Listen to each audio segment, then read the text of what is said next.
Hello everyone, this is Jayla Searle, and dito sa video na i-share namin sa inyo, ito yung tungkol kay Kakoy na sinusuportahan natin para sa kanyang mga grocery.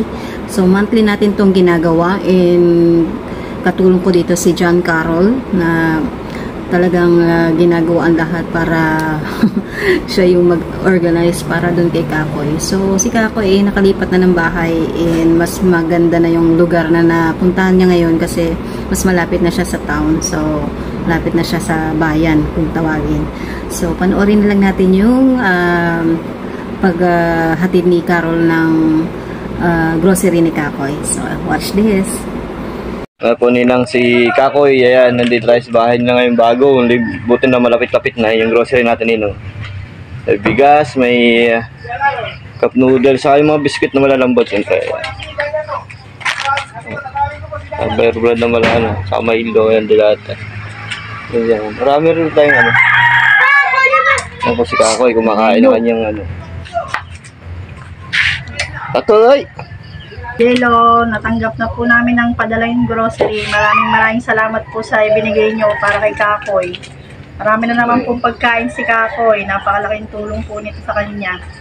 Maraming salamat po. Sana ay marami pang blessing ang dumating sa inyo. Salamat din po kay Kuya John Carroll. Thank you po sa inyong lahat. God bless po. Hindi lang Jero lang kaya nagbigay-bigay niya. Sarili lang yan.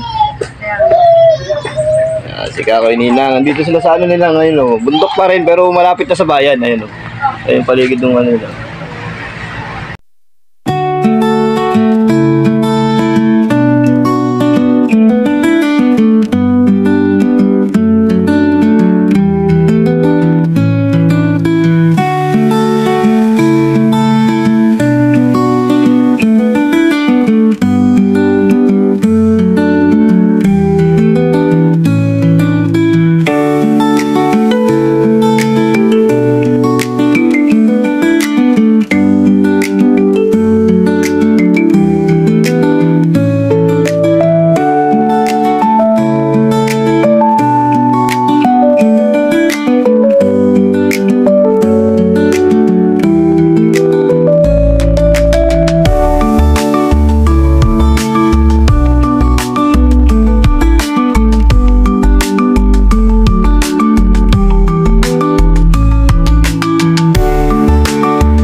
Kinakakumakain po si Kakoy ng ating cup noodles. O,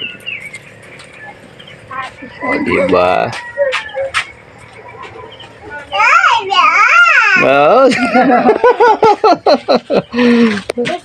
Alis ka dyan. Strya. Bobrom-brom. Ano po yung nag-aalaga? Tita po niya nag-aalaga yan eh. Yun lang po yung ano. Paano pag umaalis si ano? Sino nagbabantay dito? Ah. Eh di ba pumapasok din yan? Ah, buti hindi siya na ano. Bago umalis. Pinapakain muna. Sino? May udilat sa ito yung kubo-kubo eh. Sino gumawa? Pahingahan daw nila ako. Oo ba? Oo nga ano. Pahingahan nila ako pagka ano. Hoy! Ikaw wala pahingahan si Kakoy. Oh. Ganda nga naman, may kubo-kubo pa si Kakoy ng sarili. Oh. Mga bata naman. Gumagapang sa pagsasahig siya kung saan sa pupunta. Denga pa niyo. Tuwan-tuwa si Kakoy. Makain ng cup noodles. Sige, agot. Agot dyan. Aaspin. So, ayun na po yung ating pinadalang grocery kay Kakoy for this month, January. So, sisikapin ko po na matulungan siya. So, every month, I will try my best para naman po hindi siya, kumbaga, meron siya talagang maaasahang makakain niya kasi yung nag-aalaga sa kanya and guardian niya is ano din, kapos din sa buhay. So, kailangan talaga ni Kakoy ng tulong and nagpapasalamat ako kasi nandyan si John Carol. Siya kasi nag-introduce sa akin kay Kakoy. So, in a simple way, at least nakakatulong tayo lalo na sa kalagayan ni Kakoy. So, thanks for watching this video and sana po mag-comment kayo, mag-like and share and see you again soon. Bye po!